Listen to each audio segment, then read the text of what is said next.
राधे राधे, हरे कृष्ण, शनिदेव महाराज की जय। प्रिय श्रोताओं, आज भादो महीने के शुक्ल पक्ष की सप्तमी तिथि है जो कि आज रात 10:46 तक रहेगी और आज संतान सप्तमी का व्रत भी रखा जा रहा है। आज के अध्याय से पहले मैं आप सभी को याद दिला दूं कि आज हमारे चैनल पर आप संतान सप्तमी की कथा भी जरूर सुनिएगा। वर्तमान कलयुग में धर्म की जड़ें क्षीण होती जा रही हैं। लोभ, क्रोध, मोह, अन्याय और अधर्म अपनी चरम सीमा पर पहुंच चुके हैं। प्राकृतिक आपदाएं, रोग, दारिद्र्य और अकाल ये सब मानव जीवन का अंग बन चुके हैं। ऐसे विकट समय में जब मनुष्य निराशा और संकट के अंधकार में डूबता है, तब शनिदेव का ध्यान उसका पथ आलोकित करता है। शास्त्रों में कहा गया है, यत्र यत्र स्थितो शनि तत्र तत्र विधाता अपि असहाय, अर्थात जहाँ जहाँ शनिदेव की दृष्टि जाती है वहाँ वहाँ देवता भी विवश हो जाते हैं। यदि शनिदेव कृपा कर दें तो मृत्यु का समय भी टल सकता है और यदि वे क्रोधित हो जाएं तो समस्त वैभव पल भर में छिन सकता है। इसलिए आज के अध्याय का शुभारंभ करने से पहले हम सभी मिलकर विनम्रता पूर्वक शनिदेव का ध्यान करें कि आज का ये सौभाग्य, ये सुरक्षित क्षण जिसमें हम सब कथा श्रवण कर पा रहे हैं, ये केवल और केवल शनिदेव की कृपा का ही परिणाम है। क्योंकि कलयुग के इस तूफानी समुद्र में अगर किसी की कृपा मनुष्य को सुरक्षित पार पहुंचा सकती है तो वे स्वयं शनिश्चर देव ही हैं।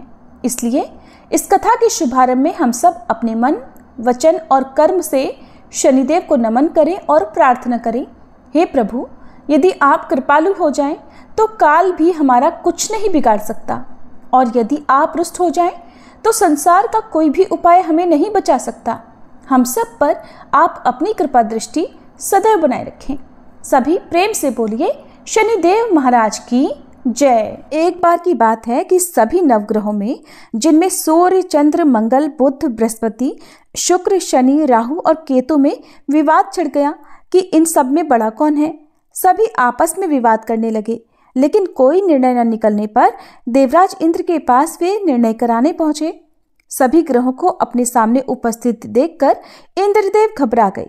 फिर उन्होंने निर्णय करने में अपनी असमर्थता जताई, परंतु उन्होंने ये भी कहा, इस समय पृथ्वी पर राजा विक्रमादित्य का राज है, जो कि अति न्यायप्रिय है, वे ही इसका निर्णय कर सकते हैं। तब सभी ग्रह एक साथ राजा विक्रमादित्य के पास पहुंचे और अपना विवाद बताया, साथ ही निर्णय करने के लिए भी कहा। राजा विक्रमादित्य इस समस्या से चिंतित थे, क्योंकि वे जानते थे कि जिस किसी को भी छोटा बताया वही क्रोधित हो उठेगा। तब राजा को एक उपाय सूझा। उन्होंने स्वर्ण, रजत, कांस्य, पीतल, शीशा, रांगा, जस्ता, अभ्रक और लोहे से 9 सिंहासन बनवाए और उन्हें इसी क्रम से रख दिया। फिर उन सबसे निवेदन किया कि आप सभी अपने अपने सिंहासन पर स्थान ग्रहण करें। जो भी अंतिम सिंहासन पर बैठेगा वही सबसे छोटा होगा। इसके अनुसार लौह सिंहासन सबसे बाद में होने के कारण शनिदेव सबसे बाद में बैठे तो वही सबसे छोटे कहलाए। अब शनिदेव को लगा कि राजा ने ऐसा जानबूझकर किया है, तो वह क्रोध में आकर राजा विक्रमादित्य से बोले, राजा, तू मुझे नहीं जानता। सूर्य 1 राशि में 1 महीना, चंद्रमा 2.25 दिन, मंगल 1.5 महीना, बृहस्पति 13 महीने, बुध और शुक्र 1-1 महीने विचरण करते हैं, लेकिन मैं 2.5 से 7.5 साल तक रहता हूँ। बड़े बड़ों का मैंने विनाश किया है। श्री राम की 7.5 आई तो उन्हें वनवास हो गया। रावण की आई तो उसकी लंका को वानरों की सेना से हारना पड़ा। अब तुम सावधान होकर रहना। ऐसा कहकर कोपित हुए शनिदेव जी वहां से चले गए और तब अन्य ग्रह भी खुशी खुशी चले गए। कुछ समय बाद राजा की 7.5 आई। तब शनिदेव घोड़ों के सौदागर बनकर वहां आए। उनके पास कई सारे बढ़िया घोड़े थे। राजा ने यह समाचार सुनकर अपने अश्वपाल को अच्छे घोड़े खरीदने की आज्ञा दी। उसने कई अच्छे घोड़े खरीदे और एक सर्वोत्तम घोड़े को राजा की सवारी करने दे दिया। अब जैसे ही राजा उस घोड़े पर सवार हुए, वह घोड़ा सरपट वन की ओर भागा और घने जंगल में पहुंचकर वह अंतर्ध्यान हो गया। अब राजा भूख प्यास से भटकते रहे। तब एक ग्वाले ने उन्हें पानी पिलाया। राजा ने प्रसन्न होकर उसे अपनी अंगूठी दी और वह अंगूठी देकर राजा अपने नगर को चल पड़े। वहां उन्होंने अपना नाम उज्जैन निवासी वीका बताया और वहां उन्होंने एक सेठ की दुकान में रुककर जलपान किया। कुछ देर रुककर आराम भी किया। भाग्यवश उस सेठ की उस दिन खूब बिक्री हुई। अब सेठ रूप बदले हुए राजा विक्रमादित्य को अपने साथ अपने घर ले गया। वहां पर राजा ने खूंटी पर देखा कि एक हार टंगा हुआ है जिसे खूंटी निगल रही है। देखते ही देखते थोड़ी देर में पूरा हार गायब हो गया। तब सेठ ने वापस आने पर देखा कि हार तो गायब है। सेठ ने समझा कि वीका ने ही उसे चुराया है। फिर तो सेठ ने कोतवाल के पास उन्हें पकड़वा दिया। अब उस नगर के राजा ने भी राजा विक्रमादित्य को चोर समझकर उनके हाथ पैर कटवा दिए और नगर के बाहर फेंकवा दिया। वहां से एक तेली निकल रहा था जिसे दया आई और उसने वीका को अपनी गाड़ी में बिठाया। वह अपनी जीभ से बैलों को हाँकने लगा। उस समय तक राजा की शनि दशा समाप्त हो गई। वर्षा ऋतु आने पर राजा मल्हार गाने लगे। राजा जिस नगर में थे वहां की राजकुमारी मनभावनी को उनका गाना इतना पसंद आया कि उसने मन ही मन प्रण कर लिया कि वह उस राग गाने वाले से ही विवाह करेगी। राजकुमारी ने दासी को राग गाने वाले को ढूंढने भेजा। तब दासी ने बताया कि वह तो एक चौरंगिया अर्थात अपाहिज है, परंतु राजकुमारी नहीं मानी। अगले ही दिन वह भूख प्यास त्याग कर अनशन पर बैठ गई कि विवाह करेगी तो उसी से करेगी। बहुत समझाने पर भी जब राजकुमारी नहीं मानी तो राजा ने उस तेली को बुला भेजा और विवाह की तैयारी करने को कहा। फिर तो उसका विवाह राजकुमारी से हो गया। तब एक दिन सोते हुए स्वप्न में शनिदेव ने राजा को दर्शन देकर कहा कि राजन, देखा तुमने मुझे छोटा बताकर कितना दुख झेला है। तब राजा ने उनसे क्षमा मांगी और प्रार्थना करते हुए कहा, हे शनिदेव, जैसा दुख मुझे दिया है किसी और को मत दीजिएगा। तब शनिदेव मान गए और कहा कि जो मेरी कथा और व्रत करेगा उसे मेरी दशा में कभी कोई दुख नहीं होगा। जो व्यक्ति रोज मेरा ध्यान करेगा और चींटियों को आटा डालेगा उसकी भी सभी मनोकामनाएं पूर्ण होंगी। और ऐसा कहकर शनिदेव ने राजा को हाथ पैर वापस कर दिए। इधर प्रातःकाल आंख खुलने पर राजकुमारी ने देखा तो वह बड़ी आश्चर्यचकित हुई। तब वीका अर्थात राजा विक्रमादित्य ने राजकुमारी को बताया कि वह उज्जैन के राजा विक्रमादित्य हैं।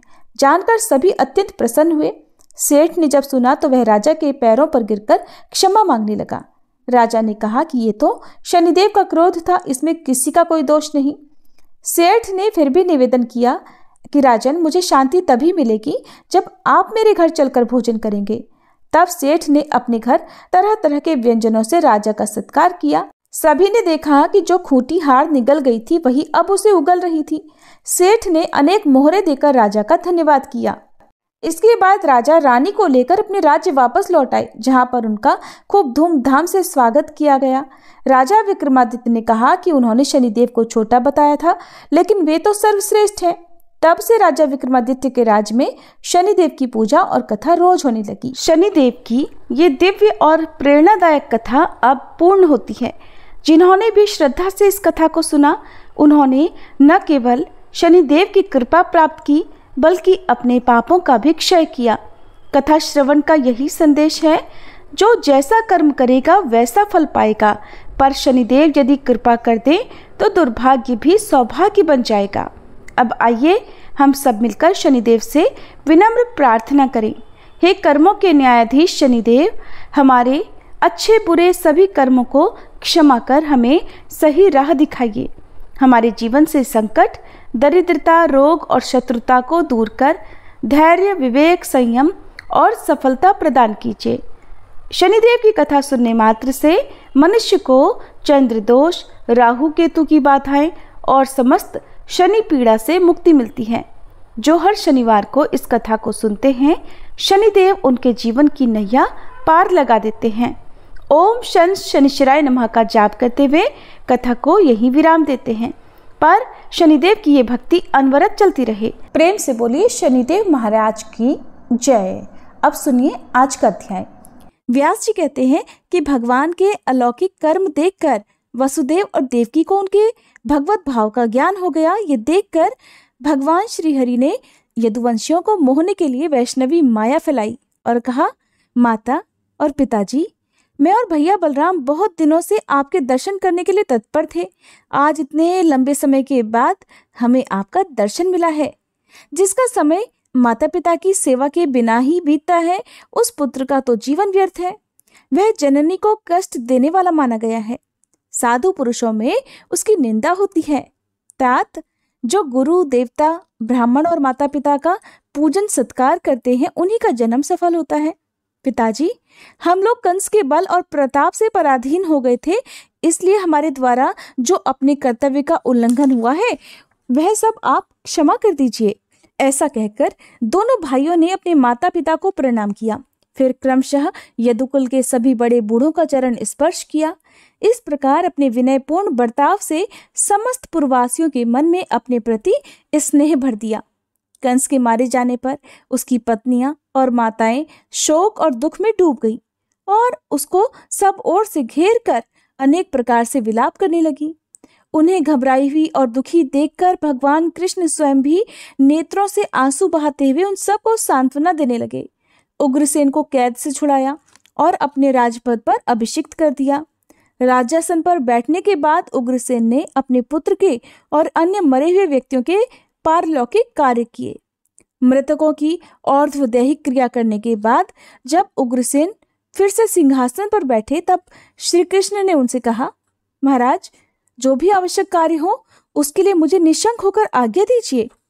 जब तक मैं आपकी सेवा में उपस्थित हूँ तब तक आप देवताओं को भी आज्ञा दे सकते हैं, फिर इस पृथ्वी के राजाओं की तो बात ही क्या है। उग्रसेन से ऐसा कहकर श्री कृष्ण वायु देवता से बोले, वायु, तुम इंद्र के पास जाओ और उसे मेरा ये संदेश कहो कि इंद्र, तुम अभिमान छोड़कर महाराज उग्रसेन को सुधर्मा सभा दे दो। श्री कृष्ण कहते हैं, ये राजा के योग्य उत्तम रत्न है, इसलिए सुधर्मा सभा में यदुवंशियों का बैठना सर्वथा उचित है। भगवान के ऐसा कहने पर वायुदेव ने शचीपति इंद्र से सब कुछ कहा और इंद्र ने वायु को सुधर्मा सभा दे दी। वह दिव्य सभा सभी रत्नों से संपन्न थी। गोविंद की भुजाओं की छत्र छाया में रहने वाले यादव वायु द्वारा लाई गई उस सभा का उपभोग करने लगे। श्री कृष्ण और बलभद्र संपूर्ण विद्याओं के ज्ञाता तथा पूर्ण ज्ञान स्वरूप थे। तथापि शिष्य और आचार्य की परंपरा को सुरक्षित रखने के लिए उन्होंने काश्य गोत्र में उत्पन्न अवंतीपुरी निवासी सांदीपनि जी के यहाँ विद्याध्ययन के लिए यात्रा की। बलराम जी और श्री कृष्ण दोनों भाई शिष्यता ग्रहण करके लगातार गुरु की सेवा में लगे रहते थे। उन्होंने अपने आचरण के द्वारा सबको शिष्य के कर्तव्य का उपदेश दिया। 64 दिनों में ही रहस्य और संग्रह, अस्त्रों के उपसंहार सहित धनुर्वेद का उन्हें पूरी तरह से ज्ञान हो गया। ये एक अद्भुत बात थी। उनके अलौकिक और अनहोने कर्मों को देखकर गुरु ने ऐसा समझा कि साक्षात सूर्य और चंद्रमा इन दोनों के रूप में मेरे यहाँ आए हैं। केवल एक बार बता देने से ही इन दोनों को संपूर्ण अस्त्र शस्त्रों का ज्ञान हो गया। तब उनकी विद्या पूरी हो गई तब भगवान श्री कृष्ण और बलराम जी ने अपने गुरु से कहा, भगवान, आपको क्या गुरु दक्षिणा दी जाए बताइए। परम बुद्धिमान गुरु ने भी उनसे अलौकिक कर्म का विचार करके अपने मरे हुए पुत्र को मांग लिया, जो प्रभास क्षेत्र में समुद्र के भीतर डूब गया था। तब बलराम और श्री कृष्ण हथियार लेकर समुद्र तट पर गए और समुद्र से बोले, मेरे गुरु के पुत्र को लेकर आओ। समुद्र ने हाथ जोड़कर कहा, भगवान, मैंने सांदीपनि के पुत्र का अपहरण नहीं किया है। मेरे भीतर पंचजन नाम का एक दैत्य रहता है। उसका आकार शंख की तरह है। उसी ने उस बालक को पकड़ लिया था और वह दैत्य आज भी मेरे जल में मौजूद है। समुद्र के ऐसा कहने पर भगवान ने जल में प्रवेश करके पंचजन को मार डाला और उसकी हड्डियों का उत्तम शंख ग्रहण किया, जिसका शब्द सुनकर दैत्यों का बल क्षीण हो जाता, देवताओं की शक्ति बढ़ती और अधर्म का नाश हो जाया करता है। इसके बाद भगवान श्री कृष्ण और बलवान बलराम जी यमपुरी में गए। वहां उन्होंने शंखनाद किया और वैवस्वत यम को जीतकर गुरु के पुत्र को प्राप्त कर लिया।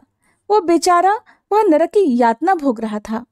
उसे पहले जैसा शरीर प्रदान कर दोनों भाइयों ने अपने गुरु को अर्पित कर दिया।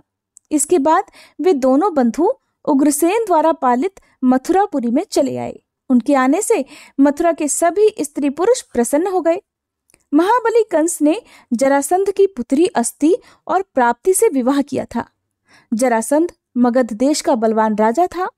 वह बहुत बड़ी सेना अपने साथ लेकर अपने दामाद को मारने वाले यदुवंशियों सहित श्री कृष्ण का वध करने के लिए बड़े क्रोध पूर्वक आया। मथुरा के पास पहुंचकर उसने उस पुरी को चारों ओर से घेर लिया। उसके साथ 23 अक्षौहिणी सेना थी। बलराम और श्री कृष्ण थोड़े से सैनिकों को साथ लेकर अपने नगर से बाहर निकल गए और उसके बलवान योद्धाओं के साथ युद्ध करने लगे। उस समय उन्हें अपने पुरातन आयुधों को ग्रहण करने की इच्छा हुई। उनके मन में ऐसा संकल्प आते ही सुदर्शन चक्र, शारंग धनुष, बाणों से भरा हुआ अक्षय तुणीर और कौमोद की गदा, ये सभी अस्त्र श्री कृष्ण के हाथ में आ गए। इसी प्रकार बलदेव जी के हाथ में भी उनके अभीष्ट अस्त्र हल और मूसल आ गए। उन दिव्य अस्त्रों को पाकर श्री कृष्ण और बलराम ने महाराज जरासंध को सेना सहित युद्ध में परास्त कर दिया और फिर वे अपनी पुरी में लौट आए। दुराचारी जरासंध परास्त होकर भी जीते जी लौट गया था, इसलिए श्री कृष्ण ने उसे हारा हुआ नहीं समझा। वह पुनः अपनी बहुत बड़ी सेना के साथ मथुरा पर चढ़ आया और बलराम जी तथा श्री कृष्ण से परास्त होकर भाग खड़ा हुआ। इस प्रकार अत्यंत दुर्मद मगधराज ने श्री कृष्ण और यदुवंशियों के साथ 18 बार लोहा लिया, अर्थात 18 बार युद्ध किया, लेकिन हर युद्ध में उसे यदुवंशियों के द्वारा मुंह की खानी पड़ी, हर बार हार का सामना करना पड़ा। हालांकि उसके पास सेना तो अधिक थी, तब भी थोड़ी सी सेना वाले यादवों ने उसे मार भगाया। इस अनेक युद्धों में लड़ने पर भी जो यदुवंशियों की सेना सुरक्षित रह गई, यह चक्रपाणी भगवान विष्णु के अंशभूत श्री कृष्ण के सामीप्य की महिमा थी। भगवान श्री कृष्ण शत्रुओं पर जो अनेक प्रकार के अस्त्र चलाते थे, वह मनुष्य धर्म का पालन करने वाले जगदीश्वर की ही लीला थी, जो मन से ही संसार की सृष्टि और संहार करते हैं। उन्हें शत्रु पक्ष का विनाश करने में कितने परिश्रम की आवश्यकता है। फिर भी मनुष्य के धर्म का अनुसरण करते हुए बलवानों से संधि और हीन बलवानों के साथ युद्ध करते थे। कहीं साम दान और कहीं भेद की नीति दिखाते हुए कहीं कहीं पर दंड नीति का भी प्रयोग करते थे और जरूरत पड़ने पर कहीं कहीं तो युद्ध से पलायन भी कर जाते थे, अर्थात भाग भी जाया करते थे। इस प्रकार वे मानव शरीर की चेष्टा का अनुसरण करते थे। अगर आपको पता हो कि भगवान कृष्ण एक बार जब युद्ध के मैदान से भाग गए थे तो उनका एक नाम पड़ गया था, अगर आप उस नाम को जानते हो तो कमेंट बॉक्स में जरूर बताइएगा। इस प्रकार भगवान श्री कृष्ण मानव शरीर में मनुष्यों की तरह ही लीला करते थे, जो उनकी इच्छा के अनुसार हुआ करती थी। दक्षिण में एक यवनों का राजा रहता था। उसने अपने पुत्र काल यवन को अपने राज्य पर अभिषिक्त कर दिया और खुद वन में चला गया। काल यवन बल के मद से उन्मत्त रहता था। एक बार उसने देवर्षि नारद से पूछा, नारद जी, पृथ्वी पर बलवान राजा कौन कौन से हैं? नारद जी ने यादवों को बलवान बताया। तब उसने हाथी, घोड़े, रथ सहित खरबों मलच्छों की सेना साथ ली और यादवों पर आक्रमण की तैयारी कर दी। अब वह हर दिन अविच्छिन्न गति से यात्रा किया करता और इस प्रकार वह मथुरा को चला गया। यादवों के प्रति उसके हृदय में बड़ा रोष था। उसके आक्रमण का समाचार जानकर श्री कृष्ण ने सोचा कि अगर कालयवन ने आकर यादवों की सेना का संहार कर दिया तो अवसर देखकर मगधराज जरासंध भी आक्रमण करेगा, और पहले जरासंध ने ही आकर हमारी सेना को क्षीण कर दिया तो बलवान कालयवन तो बचे खुचे सैनिकों को मार ही डालेगा। अहो, यदुवंशियों पर दोनों प्रकार से संकट आ गया है। इसलिए इससे बचने के लिए मैं यादवों के निमित्त अत्यंत दुर्जय दुर्ग का निर्माण करूंगा, जहां रहकर स्त्रियां भी युद्ध कर सकती हैं। फिर वृक्षणियों और यादवों की तो बात ही क्या है। अगर मैं सोया या बाहर गया हूं तो उस समय भी दुर्ग में रहने पर दुष्ट शत्रु यादवों को ज्यादा कष्ट ना दे सके, ऐसा सोचकर गोविंद ने समुद्र से 12 योजन भूमि मांगी और उसी में द्वारिकापुरी का निर्माण किया। उसमें बड़े बड़े उद्यान शोभा पाते थे। उसकी 4 दीवारी बहुत ऊंची थी। सैकड़ों सरोवरों से वह पुरी सुशोभित हो रही थी। उसमें सैकड़ों परकोटे बने हुए थे। वह पुरी इंद्र की अमरावती सी मनोहर जान पड़ती थी। भगवान श्री कृष्ण ने मथुरा के निवासियों को वहां पहुंचा दिया और जब काल यवन समीप आ गया तब वे स्वयं मथुरा लौट आए।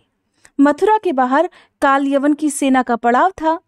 श्री कृष्ण अस्त्र शस्त्र लिए बिना ही मथुरा से बाहर निकले। काल यवन ने उन्हें देखा और ये जानकर कि यही वासुदेव हैं, बिना अस्त्र शस्त्र के ही उनका पीछा किया। जिन्हें बड़े बड़े योगी अपने मन के द्वारा भी नहीं प्राप्त कर सकते, उन्हीं भगवान को पकड़ने के लिए काल यवन उनके पीछे पीछे चल दिया।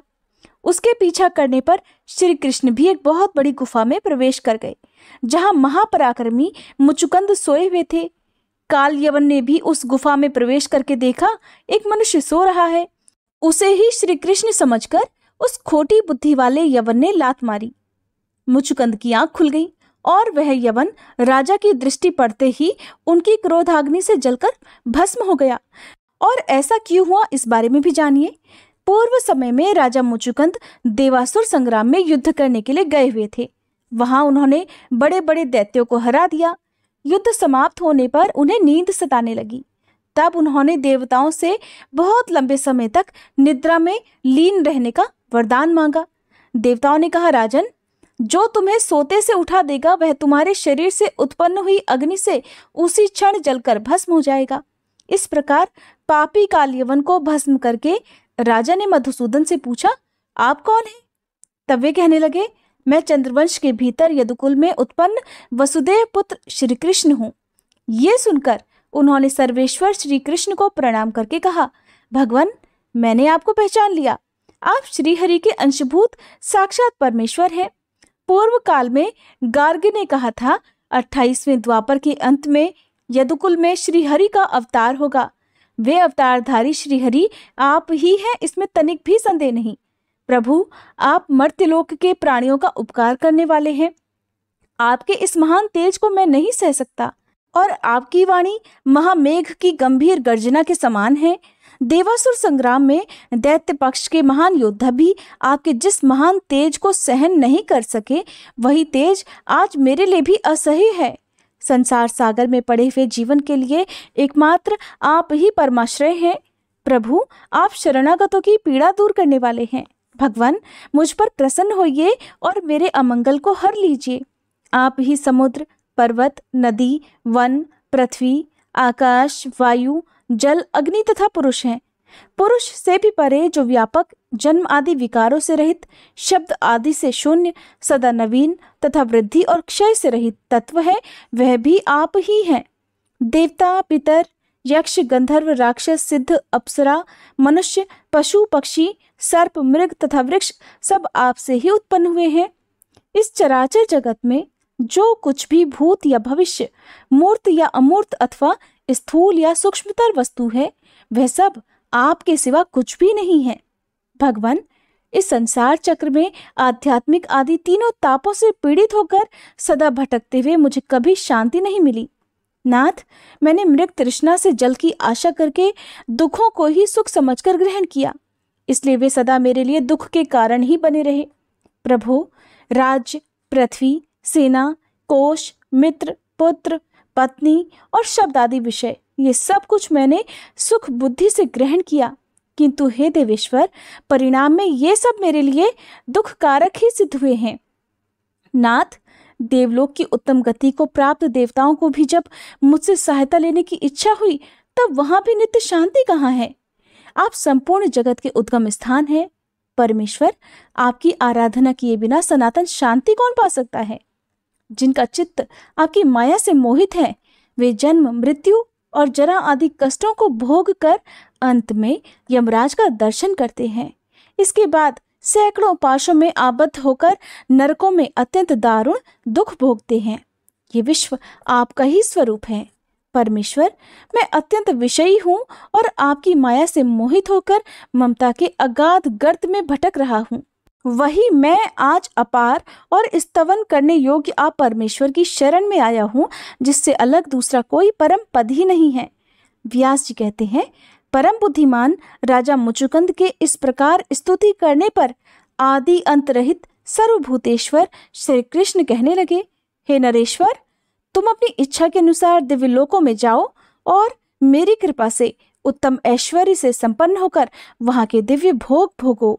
इसके बाद इस पृथ्वी पर श्रेष्ठ कुल में तुम्हारा जन्म होगा। उस समय तुम्हें अपने पूर्व जन्म की स्मृति बनी रहेगी और मेरी कृपा से तुम मोक्ष भी प्राप्त कर लोगे। ये सुनकर राजा ने जगदीश्वर भगवान श्री कृष्ण को प्रणाम किया और गुफा से निकलकर देखा तो सब मनुष्य छोटे छोटे दिखाई दिए।